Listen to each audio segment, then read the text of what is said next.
Good morning, team. This is Sunrise. Top stories today. Boris Johnson's attack on the Prime Minister's Brexit plan. On the opening day of Conservative Party conference, the former Foreign Secretary dismisses Theresa May's proposal as deranged and preposterous.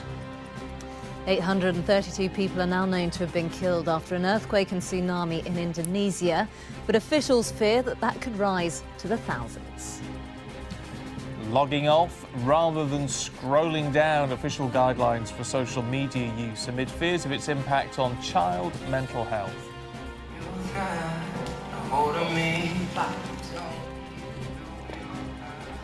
How lessons like these could make traditional PE a thing of the past.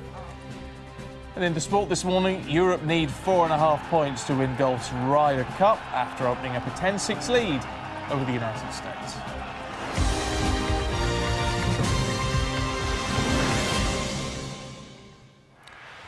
Well, thanks for joining us on Sunrise today. We're starting with Boris Johnson, who's delivered another attack on Theresa May's Chequers plan for Brexit on the opening day of Conservative Party conference.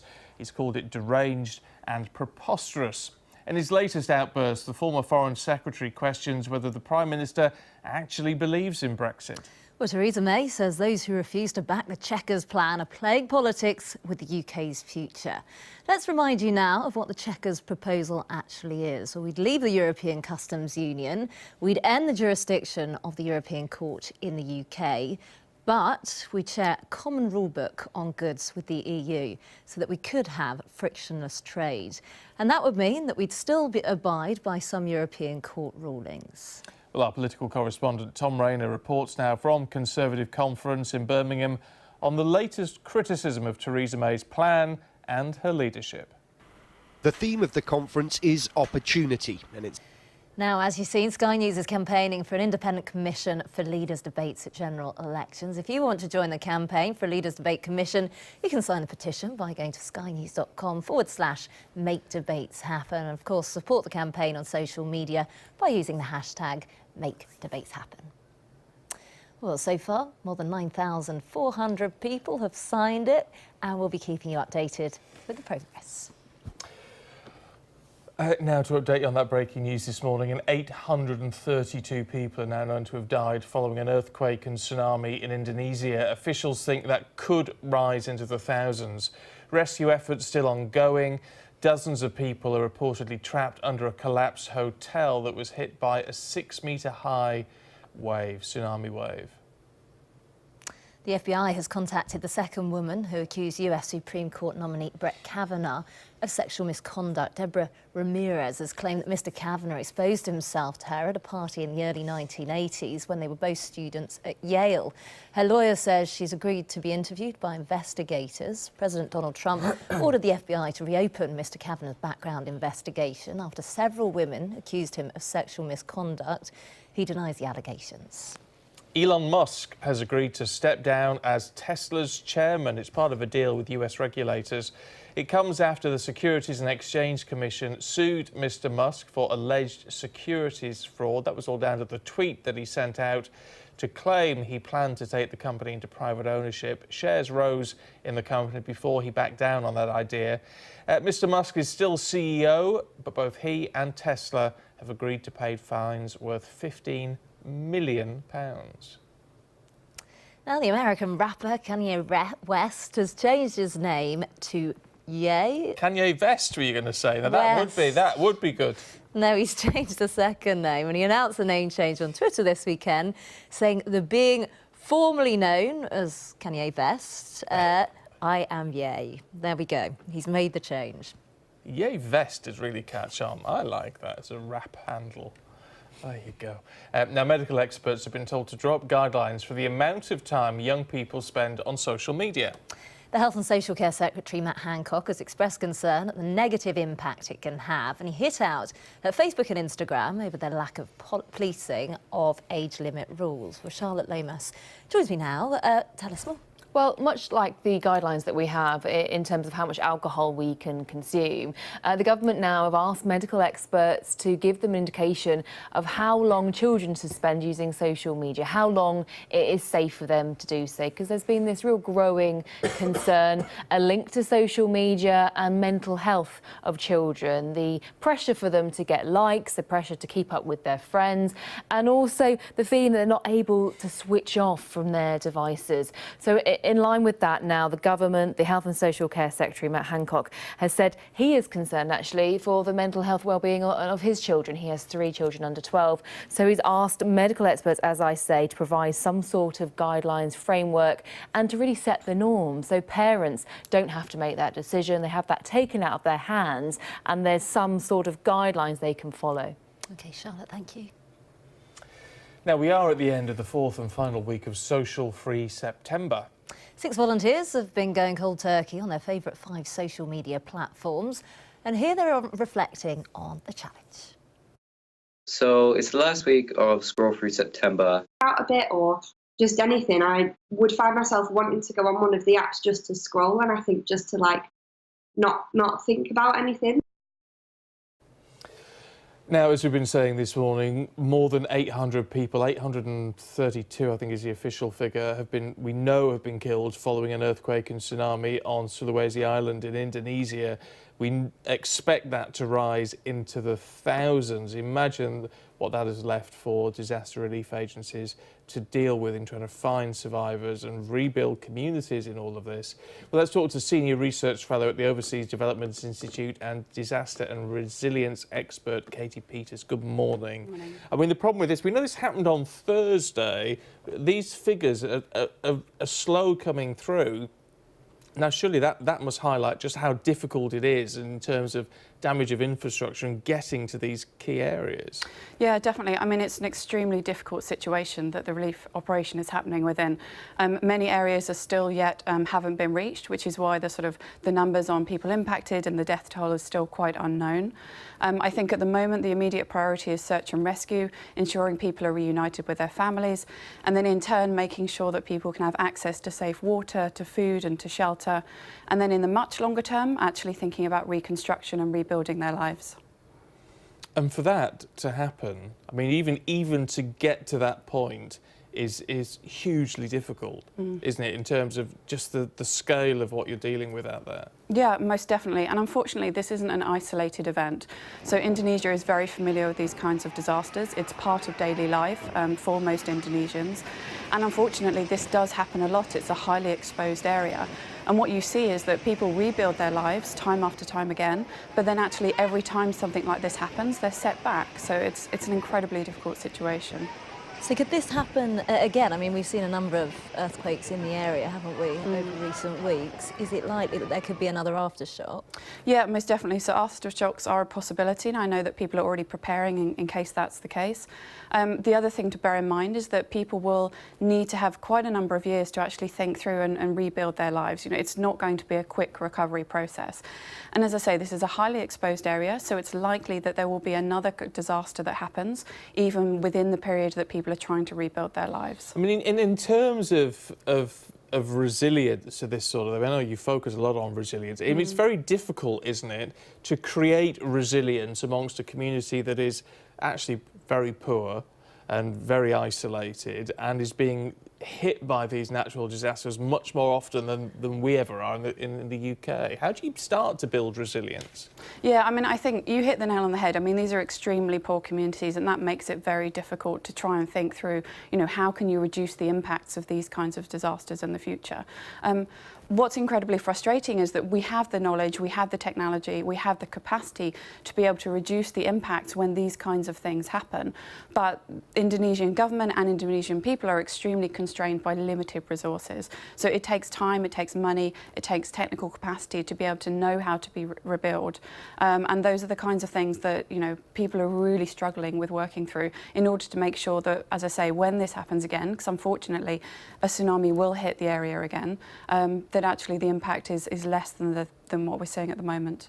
Well, let's hope that is the situation. Katie, good to talk to you. Thanks very much indeed. Well, still to come, all the sport, including action from the Ryder Cup, where Europe are in control over America. We've also got goals from the... Good morning, this is Sunrise. Ben's got the sport. This programme is brought to you by Vitality Health and Life Insurance. Getting active brings its own rewards. Just throw it a bit lower, then you wouldn't have to jump. Good morning. Premier League action to come, but first to the Ryder Cup. And the Ryder Cup build-up through the morning on Sky Sports News. We're back a little later on. Yeah, I'd lend you my nice warm coat, but no, what am I saying? I wouldn't. Ben, thank you. Still to come on Sunrise this morning at 8:30, which is very soon. More on those disaster efforts in Indonesia, where we know more than 800 people have already been confirmed as dead following the earthquake and the tsunami. We'll talk to the International Red Cross.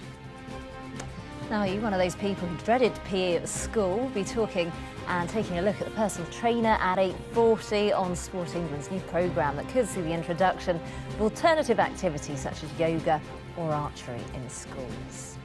2:15, we'll talk to the founder of Save Wild Tigers about an exhibition to raise awareness of the plight of the world's big cats. But now let's take a look at the all-important weather forecast. Morning to you. This is Sunrise. Coming up, we'll be looking at the morning's papers. No, we won't, no, we actually. won't. It's not this hour, is it? They've gone. They've gone. But never mind, actually. Never mind. We have got lots more coming up for you, including looking at how to save big cats, which is really, really important. So that's sort of looking at what is happening to big cat populations in the world. It's not looking good. We need to do a lot more to keep them strong, keep those communities strong. But let's just take through the top stories this morning. And Boris Johnson has delivered another attack on the Chequers plan for Brexit on the opening day of Conservative Party conference. He's called it deranged and preposterous. Yes, in his latest outburst, the former Foreign Secretary questions whether the Prime Minister actually believes in Brexit. But Theresa May says those who refuse to back the Chequers plan are playing politics with the UK's future.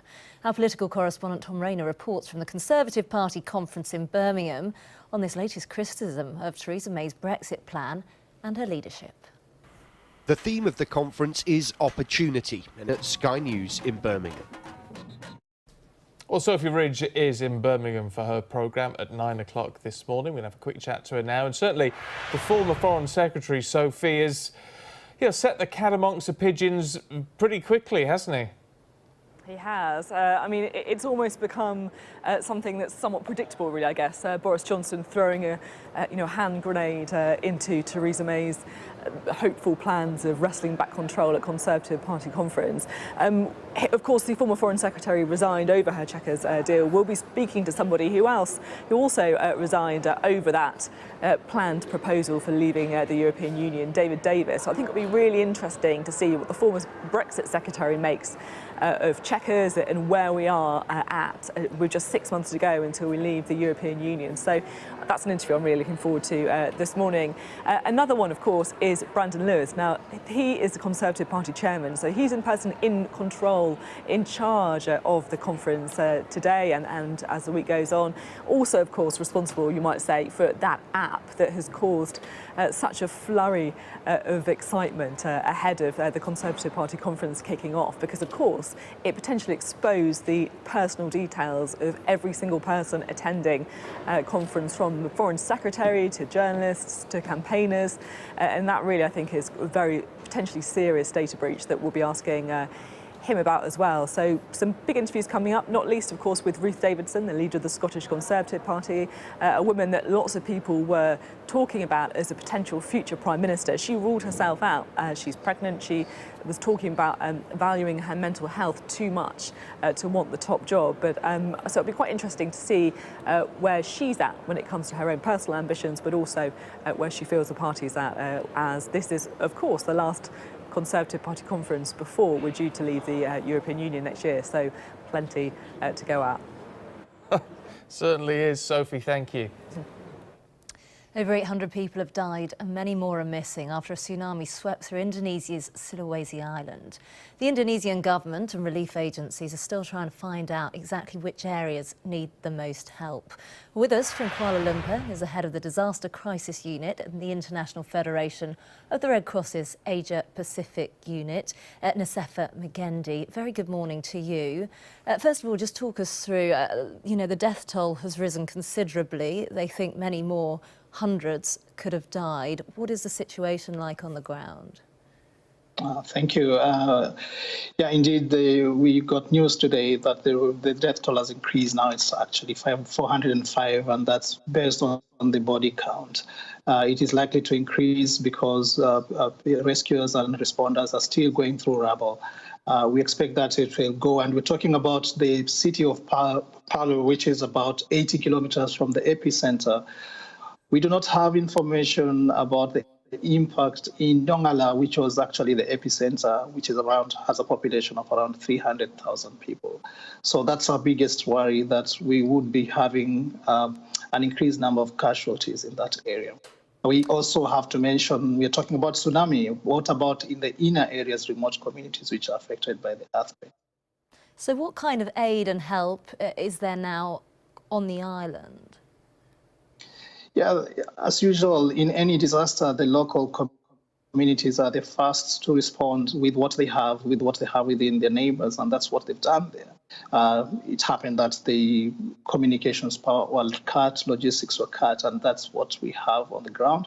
It's what has been mobilized from within, food which has been taken from within, but responders, including government agencies, but also Indonesian Red Cross, have already mobilized, sent teams there, deployed ambulances to help in managing those who have been injured. They've also deployed water tanks to help to distribute water, and we're mobilizing additional supplies from outside Palu and Donggala. Is there a worry now, because of course this is an area that's been hit by a number of earthquakes in recent weeks, is there a worry that there could be another one, that there could be another tsunami as well? Yeah, in matters to do with earthquakes, we always worry about aftershocks, which sometimes are very strong. And as of today morning, they had recorded more than 170 aftershocks. And of course, that's a worry. And if there's a strong aftershock, there can always be a risk of a tsunami. At this point, we still have to do the response services that we need now, making sure that we help the survivors now, but also keeping in mind that there could be also the potential of aftershocks. We saw it in Lombok, which is around 1,500 kilometers from central Sulawesi, where we had a series of 4 quakes just around 2 months ago. We're looking at some of the pictures on the screen at the moment of the disaster that's been left. You know, what kind of time frame are we looking at communities like this to try and rebuild? Rebuilding takes time. I think for the communities, the focus now is making sure that they get the loved ones who are still stuck in rubble out, making sure that they get a place to get the food and water, and rebuilding will start. Of course, the communities we've seen in this part of the world are very, very resilient, and they will start rebuilding with what they have. And that is what we call the using salvage material. But the actual rebuilding efforts, which will be supported by the government and also humanitarian agencies, is not going to happen until probably 3-6 months to now. But our focus now is to addressing immediate needs, including, of course, for shelter, we'll provide tarpaulins and tents. So in the future, looking forward, are there ways and means of putting things in place so that the devastation isn't so great as, what we're seeing at the moment?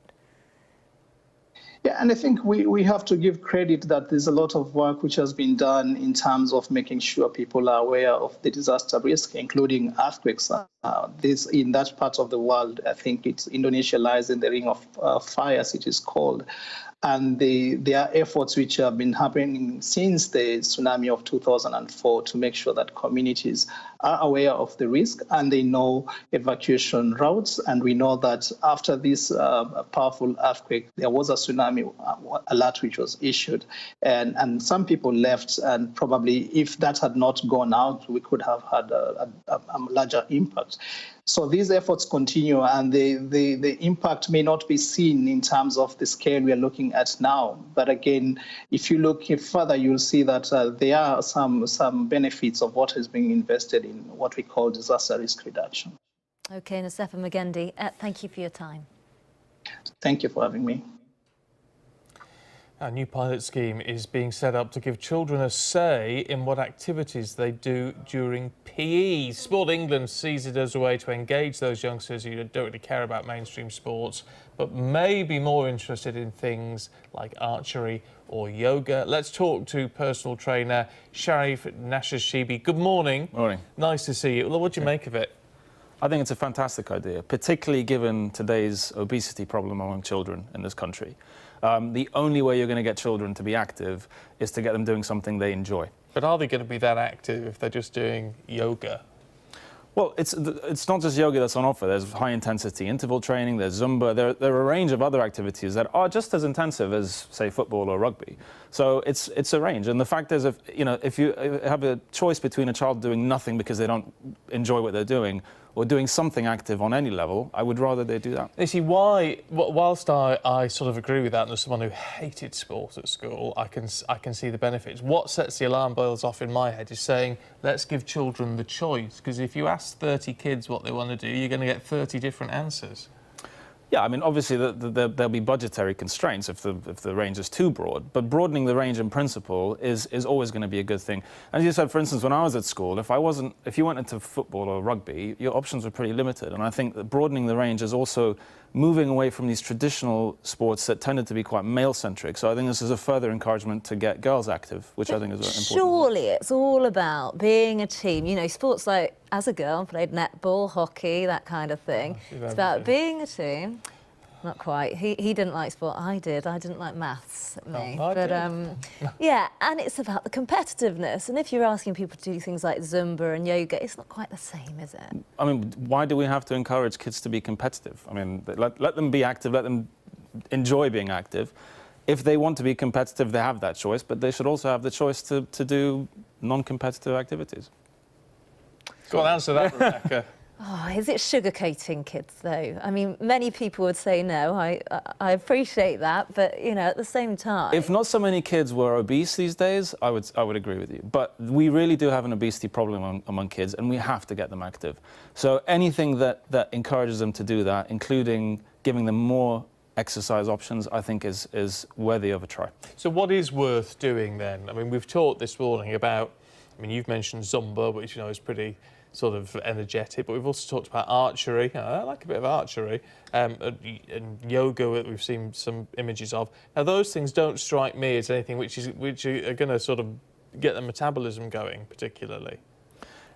If you look at the list that's potentially on offer, it's quite a wide range. So, and each school is going to be giving students a choice. So it's not going to be, the program is not going to be broadening the range identically for every school. So it's going to vary, and I guess schools will have discretion over how broadly they expand the range and also what they include. But is it the case then, in your experience, that even if you get kids involved in something like yoga, that actually once they get used to just doing something which is physical by its very nature, that it encourages them to then move into other areas and get a bit more but you're energetic? Underestimating how physical yoga can be. There are different types of yoga. I have to say, I've never done it. Exactly. I tell you what, try Bikram. The first time I did yoga, I was surprised at how physical it can be, so yeah. I wouldn't knock it. Right. There are different types. They do it in a heated room. It's What's wrong with these people? Yeah. It's not easy. Would you have given archery a go, Zumba? Archery, I like archery. I have done that. Zumba, would you have done that? Would that have made you like sport? I'd be more likely to want to try it. There you go. But I do feel sorry for people that just dread PE lessons, because I know there are always people that do, and if you don't enjoy it, it's really tough. Isn't it was absolutely filled with dread every week. Yeah. With PE. And if the kids are doing something they enjoy, they are likely to not just do that during the PE sessions. They might pursue those activities outside of school, which I think is important as well. It can't just be that 1 hour of PT that they do. Good to get your thoughts, Sharif. You've got to take some notice of Sharif, because puts the rest of us to shame, doesn't he? There you go. So he's doing something right, isn't he? Thank you. Lovely. Thanks very much indeed. Thanks. Stay with us here on Sunrise. We're going to be looking in a moment about tiger photography, which is raising awareness of the plight of the big cat. Now, you know that I'm a cat lover. Domestic cats, obviously, for me. But any cat, I just think the most beautiful, majestic creatures. And I'm really quite upset today by what we have in the studio. Let's show you. Sitting next to our guest, but we'll show you a close-up of it now, which is a 6-week-old tiger cub, which was shot and killed by poachers and then made into a lovely ornament. Beautiful as this creature is, it'd be more beautiful if it was alive, wouldn't it? Let's talk to Simon Clinton, founder of the organisation Save Wild Tigers, who's organising an exhibition to raise our awareness of all of this. I am just so appalled, because partly it's so beautiful. Why would you want to kill a creature like this? Yeah, it's dreadful, it's dreadful. And at the end of the day, the biggest problem tigers have, or wild tigers have, is the illegal wildlife trade. And unfortunately, poaching is decimating tiger numbers, as it is with elephants and rhino. It's the same criminal networks often, and this is all interconnected. But people will buy a tiger skin illegally on the black market for £120,000 in Asia. A bottle of tiger bone wine might sell for £7,000–8,000 a bottle. This tiger cub is the property of the Met Police and their wildlife crime unit in London, so it's on loan to us, so we could show you and your viewers. It's never been seen on TV. It's not been seen on TV before. And unfortunately, it's very sad, but it's playing a critical role in terms of building that level of awareness and engagement. Well, we do. There's an element in this, isn't there, where we need to be. We do need to feel an element of shock about the reality of what is happening. Yeah, absolutely, absolutely. And this exhibition we're running is it's sort of ironic, but it's the sort of it's that sort of whole contrast of we're trying to inspire people through these stunning shots. We've got it's the world's largest ever exhibition. Look at that! Beautiful shots, and as I said, it's the largest exhibition of its type ever held in the world at the Royal Albert Hall. 35 of the world's top wildlife photographers have sort of come together for the first time. So we want to inspire people, get engaged, and it's through creative platforms like this exhibition that will hopefully stop things like this happening. But how does, in terms of that system then and the pressure that gets applied, how does raising awareness help apply pressure for your cause? Basically, the whole awareness piece sort of the starting point is to get people aware that this is going on, that we have probably 3,800 tigers left in the wild. That's it. Is that all? Yeah. In 1900, we probably had 150,000. So we've probably got 50, at this rate of decline, we've probably got 15 years, give or take, until the tigers are extinct. Has poaching got worse? Yes, yes. And as tiger numbers reduce, the perceived value for tiger skins, tiger parts goes up. So at this rate of decline, we've probably got about 15 years, maybe 20 years until they're extinct. And it's the same for elephants and rhinos. But you see, with what I can't get my head round, with something like this, that's worth tens of thousands of pounds. Yeah. Why would anybody actually want to buy it when they must know for a kick-off that it's illegal? Yeah, totally, totally. But unfortunately, people will buy tiger skins for home decor. Someone could spend £7,000–8,000 in Asia for a bottle of tiger bone wine, often used as a corporate gift for business people or politicians or the military. It's frightening, but it's unfortunately it's a fact of life. And even though habitat destruction is our second biggest problem with tigers, with human populations encroaching on habitat and economic development, dams, roads, railways, etc., big problem across all our 12 countries that currently have tigers. Poaching is the biggest problem. And so our message is about tigers, obviously, but the underlying issues and the interconnected sort of criminal networks is pretty profound when we can sort of prosecute these guys, because it has a bearing on rhino and elephant as well. So yeah, very sad to see this, but unfortunately it's the reality, and it's sort of why we're trying to do more and more creative marketing-based platforms to engage the public, because we do need to be positive too. We still feel very positive that we can reverse this trend, but we.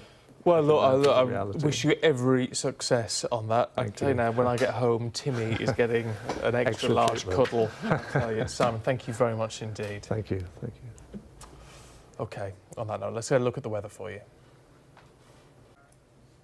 Isabel, thank you. It's been sunrise. Good to have your company this morning. But Sophia Ridge is taking over very shortly. She's live at Conservative Party conference in Birmingham.